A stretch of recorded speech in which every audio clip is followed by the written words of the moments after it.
La pile non polluante de demain viendra-t-elle de la main d'un Isérois? L'entreprise BFC veut en tout cas prendre le pari. Des poubelles de tri aux arrêts de tramway et de bus, même avant de voyager, pensez aux gestes intelligents. Et puis en fin de journal, un repas solidaire de grands chefs à l'hôtel de ville. 58 convives ont pu déguster les petits plats du Fantin-Latour. Bonsoir à tous, bienvenue dans cette édition du JT du jeudi 30 janvier 2020. À partir de 18h puis toutes les heures, on fait le point sur l'actualité du Grand Grenoble en moins de 10 minutes. C'est l'une des 10 entreprises à avoir représenté l'Isère au CES de Las Vegas au début du mois. La start-up BFC a mis au point une pile à base de papier, une innovation qui ne tardera pas à se retrouver dans votre zappette ou dans votre petit électroménager. Les explications avec Lina Badreddine. Une alternative aux piles toxiques, non recyclables et donc un fléau pour l'environnement, voici la biopile enzymatique à glucose de l'entreprise BFC. Cette dernière possède des catalyseurs uniquement protéiques, donc naturels et biodégradables. Elle n'utilise pas de métaux et de matériaux polluants pour produire l'énergie, mais du papier et des enzymes. Grâce à ces catalyseurs, elle est capable de convertir des substrats tels que le glucose et l'oxygène en électricité. Il suffit de quelques gouttes de solution sucrée pour la recharger.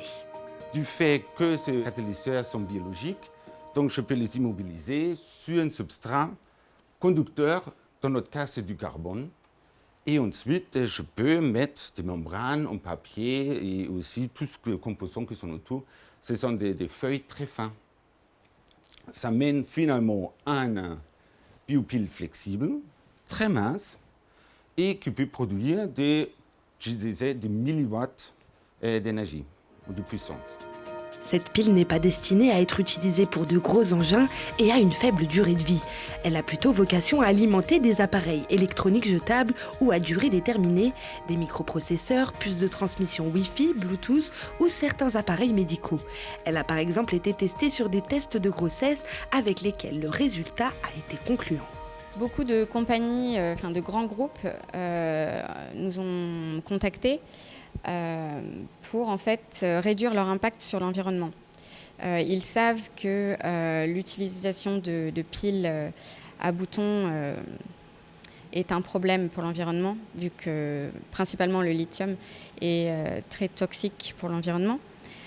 Donc ils viennent nous voir pour réduire cet impact, mais aussi réduire leurs coûts de recyclage. Grâce à son produit, l'entreprise BFC a remporté à l'unanimité le concours international Letton.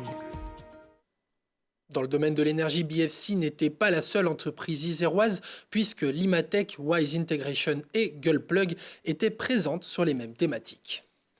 Vous ne pourrez plus dire que vous ne saviez pas. Les abris voyageurs deviennent éco-responsables. Le syndicat mixte des mobilités de l'aire grenobloise a annoncé le déploiement progressif de nouveaux équipements de mobilier urbain pour rendre la tente plus propre. On a travaillé avec JC-Deco pour que dans leur contrat, on ait un mobilier urbain lié aux abribus qui soit plutôt sympathique, transparent, qui correspond aux normes et qui surtout fait le tri, permet de faire le tri.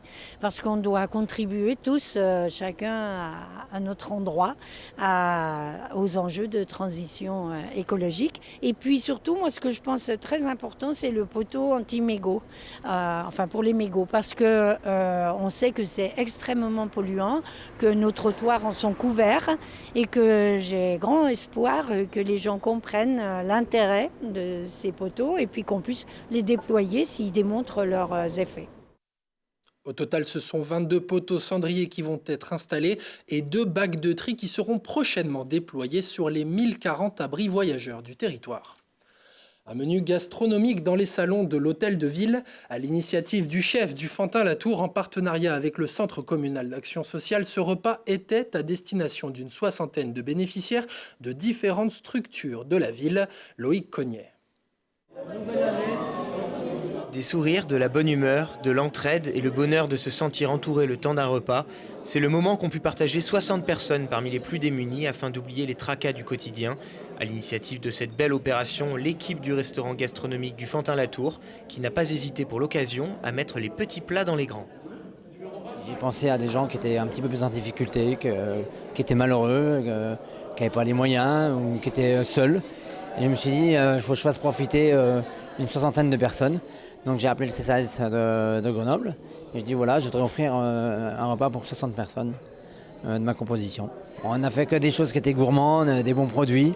On a fini qu'un chocolat, c'est important, voilà, il fallait marquer le coup et ça me fait vraiment très très plaisir. Au menu du jour, une terrine de foie gras en guise d'entrée avant d'enchaîner avec un velouté de potimarron, de la blanquette en plat principal, du Saint-Marcellin pour le fromage et pour finir un gâteau au chocolat et au caramel, le tout accompagné d'un coulis de poire. Mais alors, qu'en pensent nos invités du jour? Pour l'instant, ça me plaît. J'ai bien mangé, j'ai bien mangé la soupe. Et vraiment, c'est vraiment bon. Ça fait bien de te retrouver avec des gens qu'on ne connaît pas déjà. Avec une diversité telle, vraiment, je suis vraiment ravi d'être là aujourd'hui. Très, très, très bon. Excellent. C'est un bon repas de grenobloise. Voilà, c'est vrai, c'est très, très bon. Ce festin est aussi l'occasion pour les bénévoles présents sur place d'échanger avec les personnes qu'ils aident au quotidien et de mieux comprendre leurs besoins. C'est important parce que ça permet, nous, bénévoles, de rencontrer les personnes qu'on accueille en dehors de nos centres d'accueil, en dehors du quotidien, de les voir sous un autre angle, de pouvoir échanger plus librement avec eux. Et ça les change de leur quotidien, ça leur permet aussi de voir qu'on s'occupe d'eux, qu'ils ne sont pas tout seuls, et puis c'est un moment de convivialité. Et pour couronner le tout et ne rien oublier de ce moment, un appareil photo Polaroid a même été mis à disposition pour amener un souvenir ou garder une image d'un repas que la plupart ne sont pas prêts d'oublier. Ce week-end, il va y avoir du sport et ça commence dès demain. Prenez un stylo et sortez vos agendas. À partir de vendredi et pour 3 jours, le mondial du monoski fait escale au Sept-Lô. Un week-end pour découvrir une discipline qui détonne et qui pourrait bien vous avoir. Vendredi 31 à 20h, les basketteuses de la Tronche-Mélan tenteront de continuer sur leur lancée de victoire à domicile. Après Toulouse et le Centre fédéral Sétanger qui viendra à son tour affronter le BCTM au gymnase du Charlet. À la même heure, à Pôle Sud, les Brûleurs de Loups joueront l'un de leurs derniers matchs de la saison régulière à la maison face à Chamonix. Les BDL restent sur une défaite à domicile. Samedi 1er, le Grenoble Métropole Cyclisme met un coup de projecteur sur le vélo féminin. Objectif, faire découvrir un sport dont la pratique féminine n'est que trop peu souvent médiatisée. À 21h, les vieilles rancœurs franco-britanniques se régleront sur le carré vert. Les U20 français affrontent l'Angleterre au Stade des Alpes dans le cadre du tournoi des 6 nations. Et puis tout le week-end de la Coupe de France de biathlon vous donne rendez-vous au col de Porte. Des U17 jusqu'au meilleur niveau français, la grande messe du biathlon aura lieu en Chartreuse pour notre plus grand plaisir. Et si dans ce très large choix vous faites le pari du Stade des Alpes par exemple, vous aurez peut-être la chance de voir Nathanaël Huleux, ailier au FCG, aplatir un essai. Le Grenoblois sera bel et bien titulaire dans le 15 de départ de ce France-Angleterre U20, comptant pour le tournoi des 6 nations. Les deux autres représentants du FCG, le pilier Régis Montagne et le centre Romain Fusier, seront eux sur le banc, mais devraient jouer quelques minutes.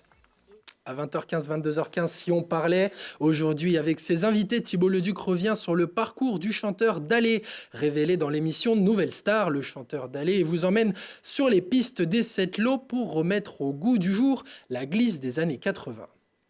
Merci de nous avoir suivis. Prochain rendez-vous avec l'actualité dans 1 heure et en replay sur télégrenoble.net.